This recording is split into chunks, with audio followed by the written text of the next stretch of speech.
Comment on vit bien sur un territoire? En fait, c'est poser cette question de développement durable, c'est prévoir de bien vivre sur le territoire. C'est être résilient, donc c'est être sobre, c'est être circulaire, c'est à l'innovation, être à l'innovation et l'évolution du mode de vie. Et donc, pour faire le lien avec ce qui va nous intéresser aujourd'hui, c'est dès 92, donc assez vite après l'invention de ces notions de développement durable, que les collectivités durables, que les collectivités locales s'en saisissent. Elles se réunissent en Europe à Aalborg et elles font une charte de la ville durable dans laquelle elles disent qu'elles affirment qu'elles ont un rôle essentiel à jouer parce qu'elles sont finalement, c'est elles qui accueillent les habitants, qu'elles sont au plus près des citoyens pour la discussion et qu'elles ont de nombreux leviers d'action. Et à partir de là se développent des chartes de développement durable, notamment des agendas 21 et des assises du développement durable. C'est des déclinaisons de ce qu'on appelle le développement durable territorial.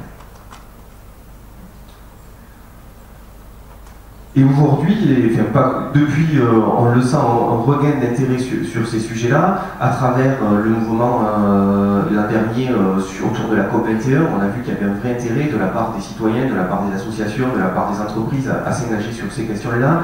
On le voit aussi avec le succès d'un film comme Demain qui a porté ces questions-là, qu'il y a un vrai intérêt et une vraie envie de s'impliquer de la part d'une diversité d'acteurs. Et c'est là où on arrive probablement dans une nouvelle façon de faire, et c'est tout le cœur de ces assises, c'est que l'action des collectivités soit articulée ou soit en accompagnement des actions qui viennent du terrain, et c'est l'idée de ces assises. Que peut faire la mairie, que peuvent faire les acteurs, qu'est-ce qu'on fait ensemble, quels sont nos objectifs partagés, ce qui a toujours été un peu dans l'idée des démarches de développement durable, mais qui a toujours eu du mal à émerger. Et on sent qu'aujourd'hui, il y a vraiment cette envie de faire ensemble et d'être dans l'action concrète. Voilà pour cette présentation. Oui, alors du coup, ça permet de préciser un peu le rôle de ces assises, ces objectifs et ces règles du jeu, la manière dont on les voit.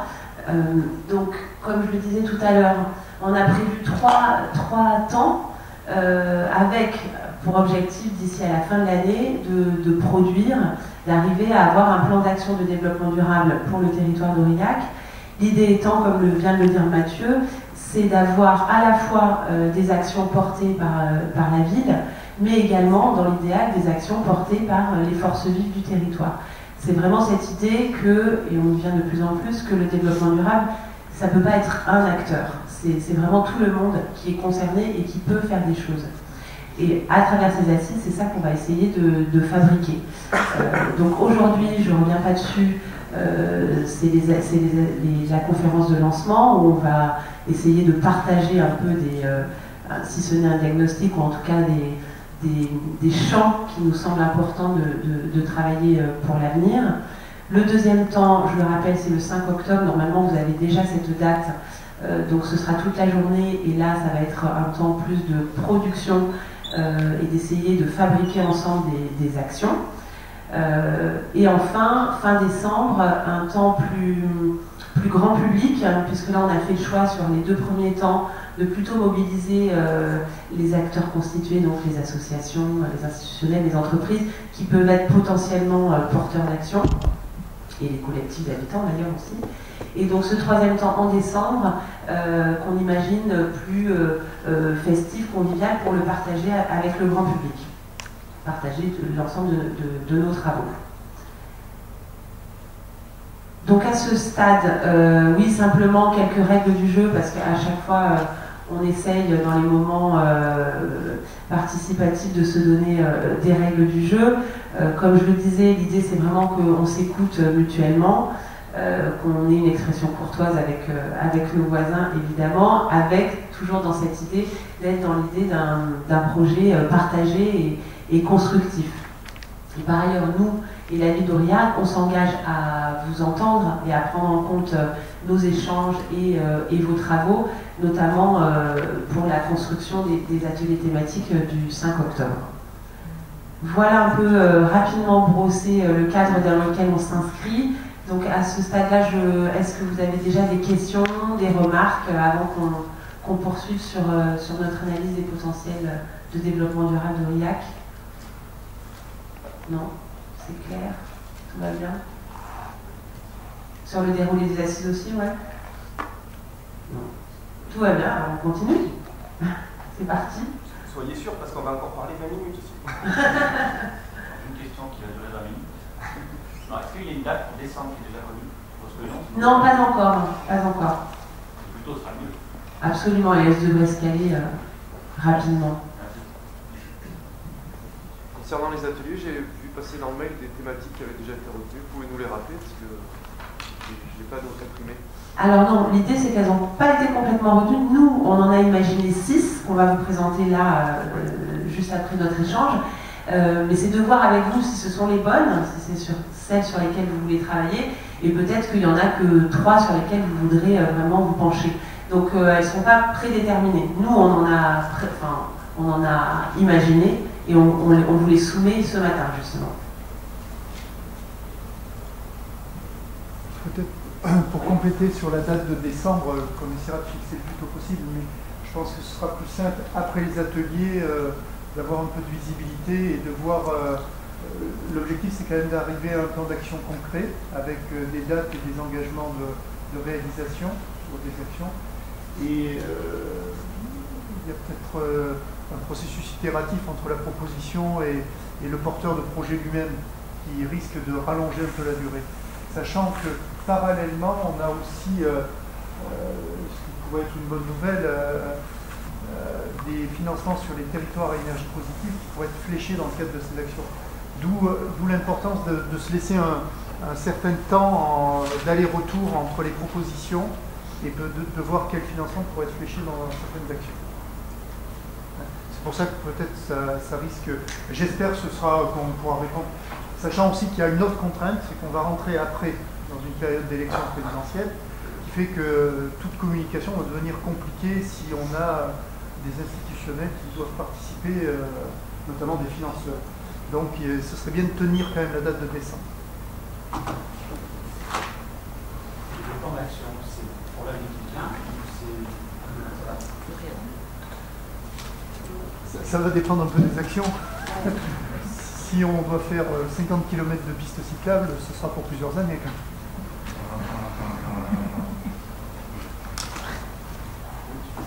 Est-ce qu'il y a des études médicales qui approchent le changement de l'homme par rapport à ses habitudes, des comportements alimentaires, des impacts sur la taille par rapport à ces changements?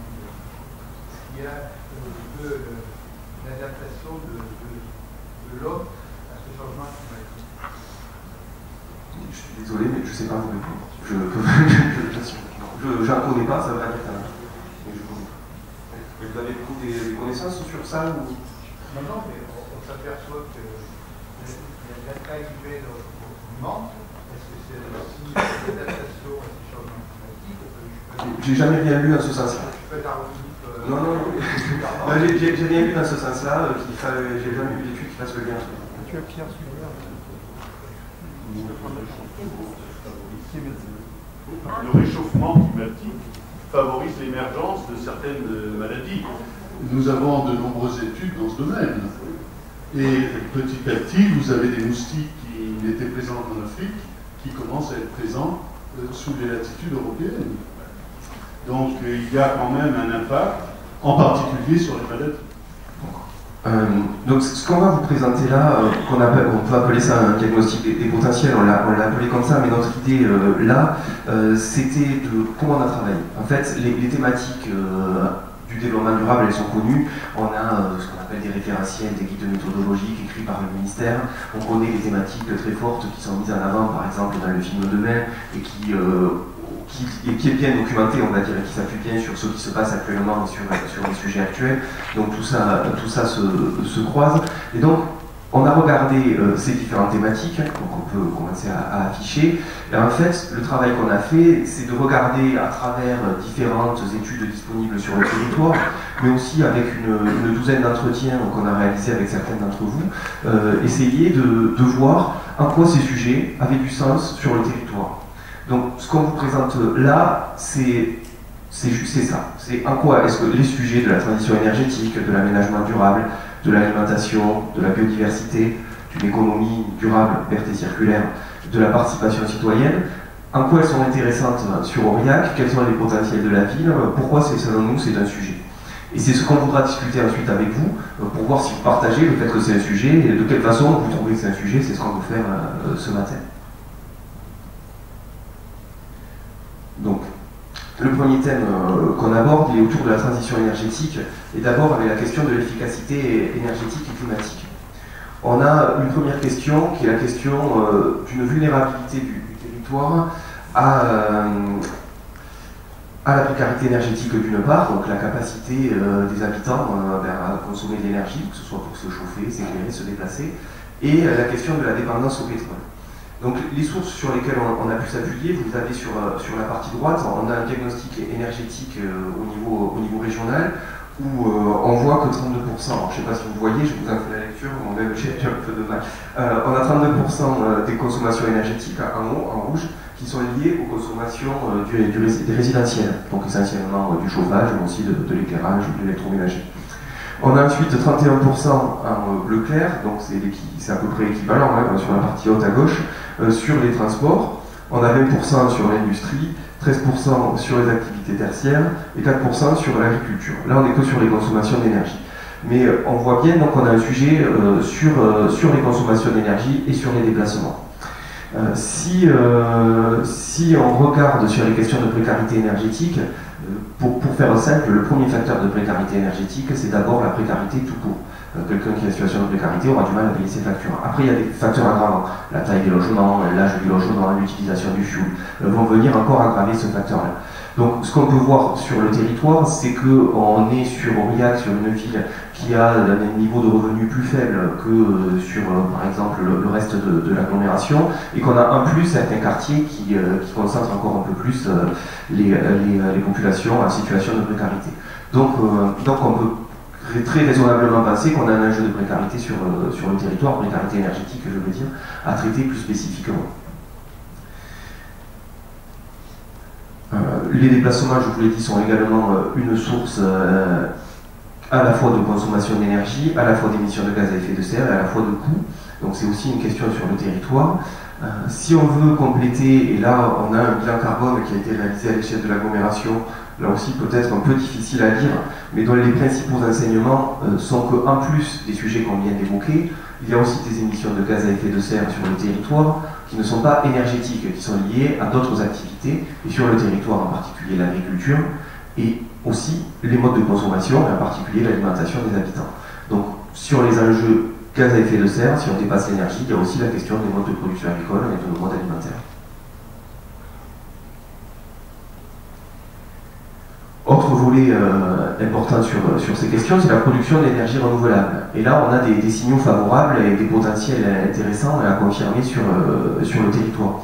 En particulier sur le potentiel solaire, on a la présence de la ressource avec le soleil. Elle est déjà elle est déjà utilisée par certains. On a plusieurs entreprises, notamment aéroportuaires, qui ont mis des panneaux photovoltaïques, l'entreprise Matière aussi qui a un grand champ photovoltaïque, plusieurs écoles, donc des bâtiments municipaux qui ont développé cela. Donc déjà, l'énergie est en cours d'exploitation et il y a du potentiel pour continuer. Donc il y a un vrai potentiel là-dessus. Le bois énergie, c'est quand même une particularité sur le département. On a 30% du territoire qui est couvert de forêt, donc on a une ressource locale qui est là.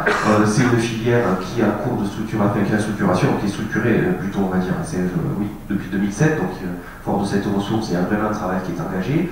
Il y a déjà sur la ville deux chaufferies qui fonctionnent au bois auprès du centre hospitalier de lycée, et il y a un projet, comme vous le savez, on y reviendra. D'autres potentiels intéressants à creuser qui aujourd'hui ne sont pas encore exploités mais sur lesquels il y a un vrai potentiel, la méthanisation, parce qu'à travers l'activité agricole, il y a du potentiel d'utilisation des déchets agricoles pour faire de l'énergie, et la géothermie, c'est un sujet un peu plus complexe, il y a du potentiel dans les sous-sols, ensuite est-ce qu'il est exploitable, à quelles conditions, ça mérite vraiment un regard beaucoup plus technique pour pouvoir se prononcer. Quelques exemples d'actions en cours pour montrer que voilà, on est en 2016, c'est pas avec les assises du développement durable que l'action commence, il y a déjà des actions qui ont commencé. On en a pris 4 pour illustrer, il y en a bien d'autres, mais par exemple l'écoquartier du Vialenc où on a des maisons qui vont consommer très peu d'énergie. Le réseau de chaleur bois, un projet qui peut concerner 120 bâtiments, donc que ce soit des bâtiments publics, que ce soit des logements sociaux, que ce soit des copropriétés privées. Donc 120 bâtiments, on est sur quelque chose d'assez important. Avec une information aussi à savoir en termes de gaz à effet de serre, selon l'énergie à laquelle on se substitue, est-ce qu'on remplace du fioul, du gaz, de l'électricité, on peut avoir un gain en termes de gaz à effet de serre, on peut réduire les émissions de gaz à effet de serre de 4 à 6. Donc on est vraiment sur une action qui, du point de vue changement climatique, a vraiment tout son sens.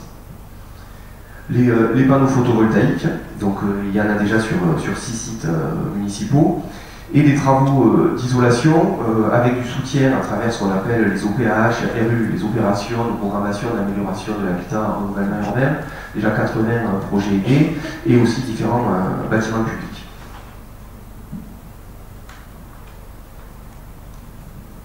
Donc le deuxième domaine d'action qui nous semble important pour la ville d'Aurillac, c'est autour de l'aménagement, avec deux enjeux particulièrement, celui donc, de l'urbanisme durable.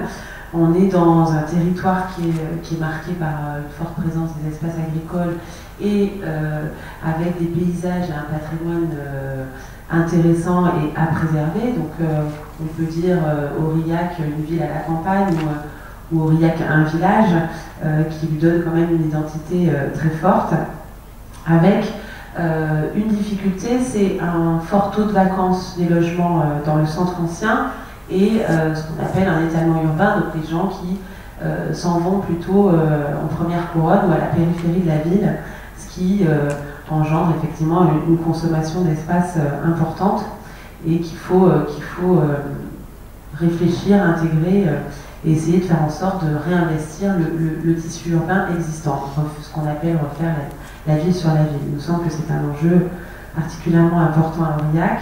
Le deuxième grand sujet lié à l'aménagement du territoire, c'est effectivement la mobilité, puisqu'on est dans une situation peu favorable, on peut dire, en termes de desserte routière notamment. Donc ça, c'est une vraie caractéristique. On est aussi sur un territoire qui est très marqué par les navettes domicile-travail, puisque la ville attire beaucoup alentour avec les emplois notamment qu'elle offre, puisqu'on a plus de 12 000 actifs extérieurs à la commune qui viennent travailler tous les jours. On a également un réseau de liaisons douces qui existe mais qui est encore à renforcer, et une forte présence de la voiture, vous le savez mieux que nous, sur le territoire. Donc avec une réflexion certainement à mener et qui est déjà en cours sur la question du stationnement. Quelques exemples d'actions en cours ou en projet, mais comme tout à l'heure et comme tous les sujets qu'on va aborder, il y a effectivement beaucoup de choses qui sont faites, on fait quelques-unes mais on pourra y revenir. Donc par exemple une navette gratuite qui a été mise en place déjà depuis une dizaine d'années pour relier la gare au centre-ville et aussi pour relier le parc relais. Il y a une réflexion en cours également sur un plan de circulation et de déplacement urbain et un plan vélo également qui existe et qui existe. Voilà. Notre troisième sujet, et pour compléter ce que disait Mathieu en introduction, par exemple l'alimentation notamment, c'est peut-être pas un sujet on l'aborde pas forcément dans toutes les collectivités. Donc ça, c'est également un enjeu qui nous semble fort à Aurillac sur la question de l'alimentation. Pourquoi? Parce que déjà, vous êtes effectivement dans un territoire marqué fortement par l'agriculture et qui a, nous semble-t-il, un vrai potentiel de développement des circuits courts. Donc cette activité agricole, elle est très importante, mais aujourd'hui un peu fragilisée, puisqu'on a un certain nombre d'agriculteurs, on ne sait pas s'ils vont continuer, pas continuer. Également, on a, c'est surtout une production de viande et de produits laitiers, avec, on le note quand même, une diversification progressive des activités, notamment le développement du maraîchage, même si c'est compliqué. Et les acteurs nous ont dit qu'il y avait notamment les lieux de vente en produits bio ou en vente directe, nous ont dit qu'il y avait une vraie difficulté à s'approvisionner en fruits et légumes, parce que c'est pas, notamment en quantité, il n'y a pas forcément tout ce qu'on veut et en quantité suffisante. Ensuite, le deuxième enjeu sur cette question de l'alimentation, c'est ce qu'on a appelé la ville comestible. Parce que là aussi, c'est une vraie caractéristique à Aurillac, c'est qu'il y a de nombreux et une tradition autour des jardins partagés et familiaux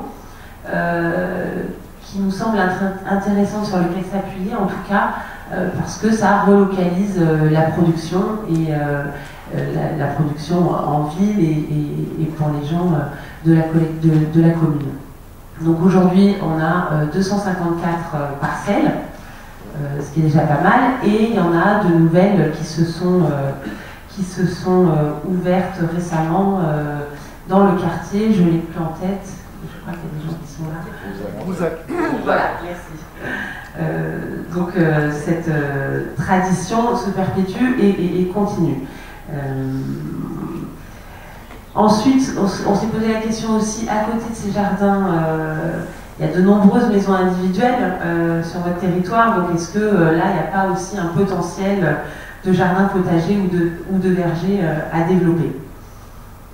Ce qu'il y a aussi sur la commune, c'est un vrai travail sur la restauration collective, donc dans les écoles et dans les maisons de retraite, qui intègrent depuis plusieurs années des produits bio et locaux, ce qui permet de faire à la fois de la sensibilisation des usagers et de développer une meilleure alimentation. Et de nombreuses initiatives des acteurs locaux autour de cette question du jardinage, de l'alimentation. Il y a aussi la question du gaspillage alimentaire qui est importante. Voilà pour quelques exemples des actions en cours ou à venir. Donc je ne reviens pas sur la question de la restauration scolaire. Par ailleurs, la ville d'Aurillac adhère au programme national Nutrition Santé et la rénovation du marché couvert qui est en cours, qui vise aussi à développer les circuits courts et à valoriser les producteurs et les artisans locaux. On passe le thème. Donc, je vais vous parler de biodiversité avec une grande caractéristique d'Aurillac qui a déjà été évoquée en parlant d'urbanisme, mais les sujets sont forcément liés. C'est qu'on a une ville au cœur d'un écrin agricole. On a 50% de la superficie, plus de 50% de la superficie du territoire qui est constitué d'espaces agricoles. Sur ce qu'on voit sur la carte en bas, quelle que soit la couleur, ce qui est en couleur, c'est des espaces soit agricoles, soit naturels. Donc on voit qu'on a vraiment un territoire qui est au cœur de la campagne avec une caractéristique qui va dans les deux sens, c'est que la campagne rentre dans la ville et la ville rentre dans la campagne. Donc autour de ça, il y a à la fois un côté très agréable en qualité de vie et des choses qui existent et qui sont renforcées dans ce sens-là. Et à l'inverse, il y a aussi un risque de prendre de l'espace sur ces espaces naturels, de faire des discontinuités agricoles ou naturelles qui posent des questions, que ce soit pour la biodiversité en particulier, sur le sujet de la biodiversité. Donc je viens de vous dire un peu dans le désordre ce qui est écrit dans la diapositive, avec une information complémentaire, c'est qu'on a des espaces de qualité, avec un site Natura 2000, avec des sites inscrits, avec un site espace naturel sensible du département, des zonages d'inventaire. Donc bon, peut-être tout ça sont des noms un peu barbares pour la plupart d'entre vous, mais qui témoignent chacun à leur façon qu'il y a une biodiversité de qualité sur le territoire.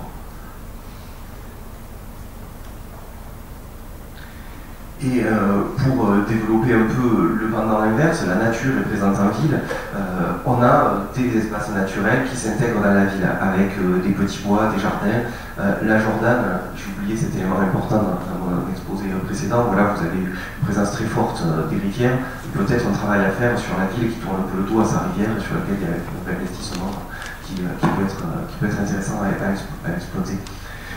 Les jardins familiaux, ça a été évoqué, le domaine de la Tronquière, qui est une vaste zone verte dans le tissu urbain, des sites inscrits avec la colline du Buis, la colline du Château de Saint-Étienne et les quartiers anciens qui sont dans la ville. Donc on a vraiment cette nature en ville, comme on l'évoquait tout à l'heure, et c'est vraiment une caractéristique forte du territoire. Quelques exemples d'action. L'espace naturel sensible du Buis-Courny, donc il y a un espace sur lequel, avec le conseil départemental, il y a des actions en cours qui sont engagées depuis longtemps et qui maintenant sont réalisées, avec l'aménagement du site, avec un sentier botanique, un guide. Donc on est sur la valorisation de cet espace, sa préservation, sa valorisation, un aspect pédagogique dessus. On a par ailleurs la charte Fredon, je ne sais pas si vous connaissez, mais c'est un engagement à la réduction des phytosanitaires. Je pense que vous avez entendu parler, c'est une action très forte sur la ville et avec des résultats très importants depuis 2010. On vous a montré une vidéo ce matin, le sujet était sur France 3 hier soir. Donc aujourd'hui, on a la gestion des espaces verts. En 10 ans, 95% des produits phytosanitaires ont été supprimés. Il n'y en a plus sur la plupart des espaces verts. Il en reste, si je ne me trompe pas, uniquement sur les espaces sportifs et sur la production de fleurs. Je serais corrigé si jamais.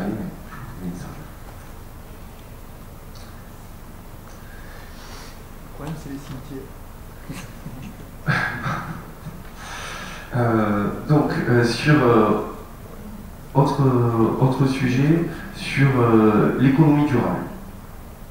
Avec cette question-là de comment, c'est tout ce qu'on a abordé tout à l'heure sur les nouveaux modes de production, comment on fait pour maintenir des niveaux de vie et sur un produisant autrement finalement. Il y a des pistes de réflexion autour de ce qu'on peut appeler l'économie verte, c'est les entreprises de l'environnement. L'économie circulaire, c'est produire différemment, essayer d'avoir des productions qui ne vont pas impacter l'environnement. Donc d'abord, qu'est-ce qu'on peut dire de ces potentiels-là sur le territoire? Il faut regarder ce que vous êtes d'un point de vue économique. Et vous êtes un pôle économique très dynamique, qui accueille, on l'a dit tout à l'heure, 22 000 emplois. Donc vous avez un ratio d'emploi par habitant de 1,3 emplois par habitant, c'est-à-dire qu'il y a plus d'emplois que d'habitants. Ce qui explique pourquoi vous avez aussi cette population qui arrive tous les matins, ces 12 000 personnes qui viennent sur le territoire. Donc vraiment une dynamique économique sur des tissus diversifiés, puisqu'on va être à la fois sur des activités agricoles, on l'a dit, sur de l'industrie, sur de l'agroalimentaire, sur du tourisme et sur de l'informatique. Avec un risque, si on peut dire, c'est qu'il y a quand même une dynamique de tertiarisation. Le nombre d'activités et d'emplois tertiaires se développe assez fortement et est très largement majoritaire. Donc malgré une diversification qui est quand même nette, on a aussi un poids de plus en plus prédominant de l'activité tertiaire qui est là. Et pour accueillir cette activité économique, on a des outils tels que les zones d'activité ou des outils de développement économique sur la tronquière, avec le village d'entreprise. Donc cette diversité, en fait, elle est intéressante parce que ça veut dire que, en première analyse pour nous, mais ça vous nous le direz, ou c'est des débats qui vont permettre de préciser ça, mais en première analyse, il y a à s'intéresser à ce que peut être de l'économie circulaire dans tous les secteurs. On peut s'intéresser à la fois au tourisme durable, à la fois à des échanges industriels, à la fois sur des choses plus au niveau des consommations d'énergie sur le tertiaire. Là, en première lecture, on ne va pas dire « Ah, mais chez vous, c'est que l'agriculture ou que le tertiaire ». Il y a vraiment des sujets à se poser, des questions à se poser dans tous les secteurs. Mais c'est un sujet qui est émergent aujourd'hui, c'est ce qu'on appelle l'économie collaborative, donc qui sont de mettre en place une autre forme finalement de production, où c'est les habitants qui échangent entre eux, partagent entre eux, et on va peut-être tellement dans la production de richesse, mais dans une autre façon d'acquérir des biens ou d'échanger des services. C'est une économie qui s'appuie beaucoup sur le numérique, et justement il y a un développement du numérique qui se fait sur le territoire à travers la stratégie départementale. Et on a par ailleurs une volonté municipale de développer des outils qui servent aussi à ce travail collaboratif, tels que le télétravail, avec pour objectif d'accueillir des nouvelles populations, et surtout des jeunes. On a des premiers exemples, avec par exemple une initiative privée, La Forge, qui travaille sur ces questions. Pour dire un mot complémentaire sur le tourisme, on a sur le territoire un potentiel touristique avec une implantation qui crée les caractéristiques naturelles dont on parlait tout à l'heure de sa richesse, mais ça crée aussi de la qualité de vie, ça crée des paysages de qualité, donc c'est attractif. On est dans la ville entre vallée et montagne, au pied des monts du Cantal, donc on a un potentiel pour attirer des visiteurs. vous avez des infrastructures, il y a des hôtels, il y a des restaurants, il y a des équipements comme des centres nautiques, donc les infrastructures sont là. Il y a tout le potentiel pour la destination nature avec les chemins de Saint-Jacques, les GR. Donc il y a du potentiel, et puis vous avez le potentiel historique avec le centre historique qui est un dispositif d'AVAP, c'est-à-dire sur la valorisation et c'est une aire de valorisation d'architecture et du patrimoine, et qui peut être l'opportunité pour développer un tourisme autour de ce patrimoine-là. On peut rajouter ensuite l'image nationale que vous avez autour du festival de théâtre de rue, qui vous donne une visibilité aussi. Donc un potentiel intéressant, et un potentiel qui, si on l'aborde ici, nous semble devoir être regardé d'un point de vue de tourisme durable ou d'écotourisme, comment ce potentiel nature se transforme en un tourisme qui est respectueux de l'environnement. On valorise l'environnement et on le respecte. Donc quelques exemples autour de ces des actions déjà autour des sujets qu'on vient de traiter sur l'économie. En termes d'économie durable, on a la régie de quartier qui est une instance de concertation entre la structure de l'insertion. Donc c'est vrai que tout ce qui est insertion par l'activité économique, ça fait partie de l'économie durable. Autour de ces actions de collaboration, on peut intégrer dedans tout ce qui est ces notions d'habitat participatif, des personnes qui se regroupent pour construire en commun avec des espaces partagés. Ou autour du tourisme, la valorisation de vestiges, comme l'îlot Saint-Géraud, ce programme de valorisation de vestiges qui peut être valorisé d'un point de vue touristique. La dernière thématique. Oui, donc la dernière thématique autour de la démocratie participative avec deux angles, deux enjeux, donc la participation citoyenne en général et les actions autour de l'éco-citoyenneté.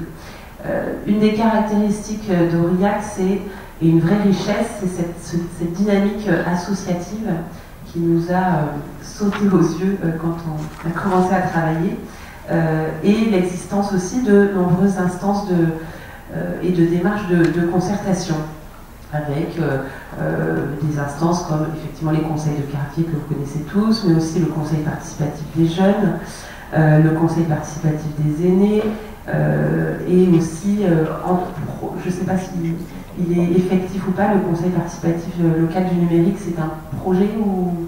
C'est en cours. C'est en cours, voilà. Donc de nombreuses instances où on peut échanger, partager, et un tissu associatif extrêmement riche, ce qui signifie des gens impliqués localement et sur lesquels, nous semble-t-il, on peut s'appuyer. Et ensuite, effectivement, de nombreuses actions et initiatives de collectifs, d'associations, des écoles, autour de la question des éco-gestes, du jardinage, on l'a vu tout à l'heure, du compostage, du tri des déchets. Il y a un certain nombre d'initiatives autour de ça, et des rendez-vous réguliers d'ailleurs sur ces questions. Quelques exemples rapidement des actions en cours ou des choses déjà réalisées. Donc je ne reviens pas, le conseil consultatif des aînés, des démarches de jardins partagés dans les quartiers, et aussi l'organisation de nombreuses réunions publiques sur les projets municipaux, sur les grands projets municipaux. Voilà un peu les 6 sujets, les 6 enjeux que nous avons, que nous vous proposons. Alors, vos avis déjà sur ces enjeux, comment vous les percevez Peut-être pour vous remettre en tête, vous en souvenez sûrement, mais là, si on va discuter un peu comme ça par rapport à votre réaction sur ce qui vient d'être présenté, pour vous, si vous voulez compléter des éléments qu'on a présentés ou réagir là-dessus. Et ensuite, on va vraiment travailler en petit groupe pour prendre 40 minutes de discussion en petit groupe. Donc voilà, petit temps collectif et puis ensuite un temps de production, on va dire, où vous pourrez compléter et hiérarchiser tout ce qu'on vient de vous raconter.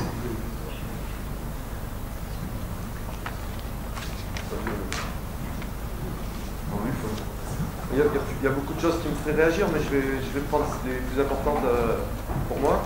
C'est dans votre diapo énergie renouvelable. Merci. Dans la partie sur les énergies, transition énergétique, votre diapo énergie renouvelable, vous parlez du photovoltaïque, de la méthanisation, du bois, des choses comme ça, mais je pense que la réduction des besoins en énergie, les économies d'énergie, qui ne figurent pas comme de façon très claire, sauf sur une photo où on voit une isolation qui se fait, l'isolation par l'extérieur qui se fait sur un bâtiment, c'est le seul moment. Ça permet quand même de réduire les besoins de moitié des énergies. Je pense qu'il faut commencer par limiter les besoins en énergie avant de développer les productions d'énergie renouvelable. Faire les deux en même temps en tout cas, c'est incontournable. Je réponds sur ça, j'ai manqué de clarté dans ce que j'ai présenté. La première diapositive, effectivement, a mené sur ce sujet-là, qu'on a traité plutôt à travers la précarité énergétique, effectivement, mais derrière, c'est vrai qu'on n'a pas, je l'ai suffisamment développé, mais on est d'accord sur cet objectif que je voulais dire. Donc peut-être un mot de plus sur la façon dont on vous propose de travailler le 50 ans. Absolument. Donc on va un petit peu recroiser tout ce qu'on s'est dit ce matin. D'ici la semaine prochaine, vous recevrez à nouveau l'invitation pour le 5 octobre où on vous proposera justement les thématiques qu'on travaillera le 5. Si vous pouvez nous dire à ce moment-là, vous inscrire, en gros, nous dire si vous venez ou pas, de manière à ce qu'on organise bien cette journée de travail.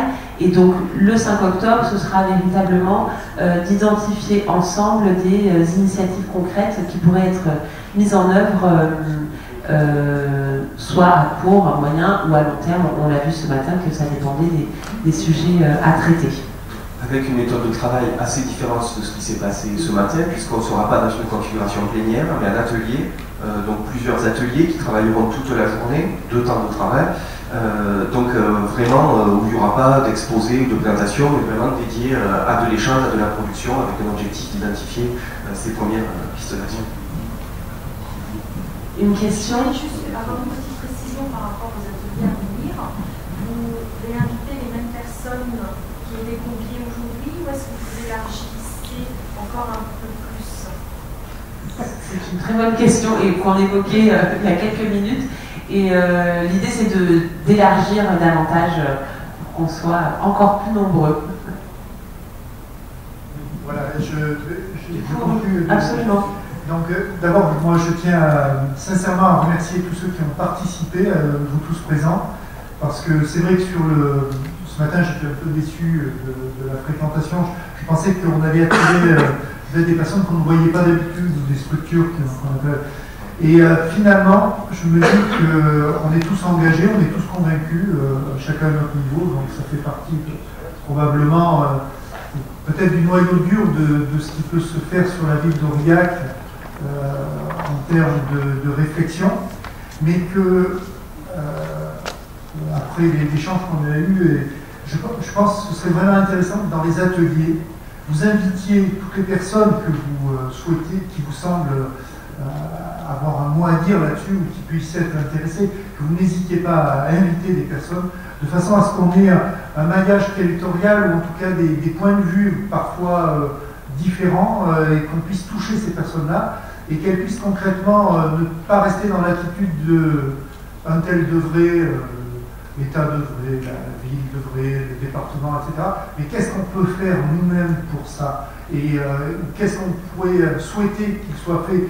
Bref, d'être dans une vision très citoyenne et donc en tant que citoyen interpeller aussi les structures. Hein, ça c'est pas on prend notre part de responsabilité, ça c'est normal, mais qu'il y ait bien comment dire une volonté d'ouvrir ces débats et que chacun puisse s'exprimer sur un sujet qui concerne toutes les générations, qui concerne toutes les classes sociales, qui concerne tous les habitants, quel que soit leur statut.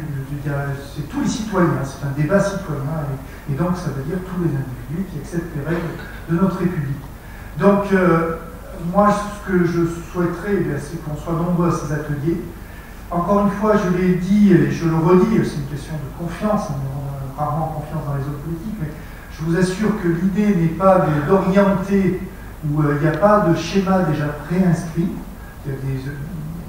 Tout peut être dit, tout peut être proposé, tout peut, à chaque sujet, une réponse sera apportée, favorable ou défavorable, si ça concerne la ville dans le terme de la réalisation. Mais en tout cas, il y aura une position.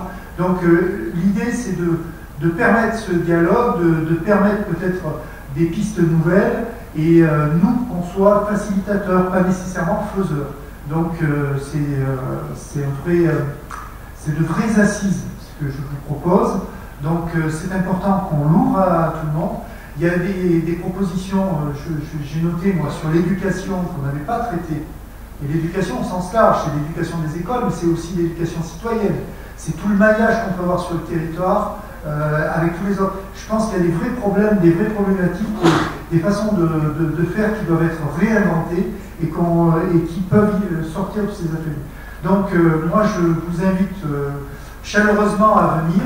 On reverra peut-être, alors l'organisation c'est bien le 5, les thématiques et les ateliers seront le 5.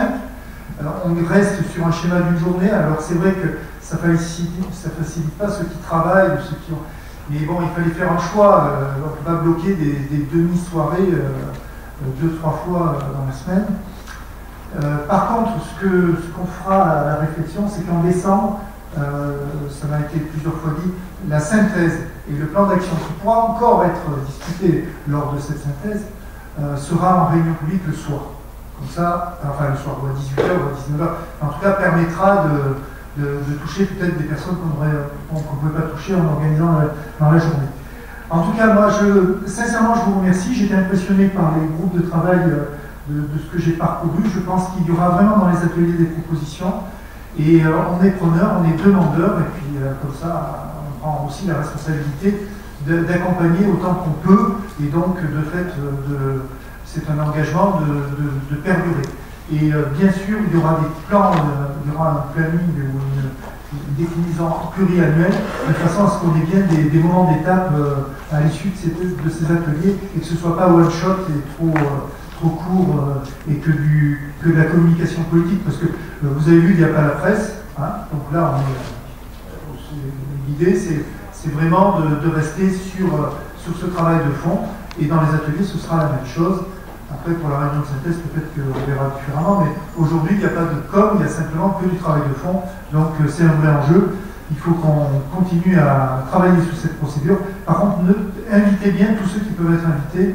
Après, pour le lieu, je me repose la question, hein, parce que c'est vrai qu'on a parlé d'Elitas et du centre des congrès. Je me dis, des fois, Elitas pourrait être pas mal aussi qu'on soit dans un centre social. Je ne sais pas si techniquement, pour 5 ateliers, ce serait possible. Ça va dépendre du nombre. Peut-être il faut laisser ouvert, parce que je trouve que c'est bien de montrer que dans les structures associatives, qui ne sont pas de la ville, donc en l'occurrence, associatives, qui ne soient pas uniquement la ville. Enfin, c'est bien d'être sur l'ouverture. Voilà. Merci à vous tous, encore une fois, et puis j'espère vous revoir le 5 et qu'on pourra continuer à travailler en toute confiance et en tout cas avec la volonté d'aboutir. Je remercie les élus qui seront en charge du dossier. Je ne les ai pas cités, mais bon, ils ont déjà fortement contribué et ils vont poursuivre sur l'organisation. C'est eux qui vont prendre la suite. En tout cas, merci beaucoup et bon après-midi à tous.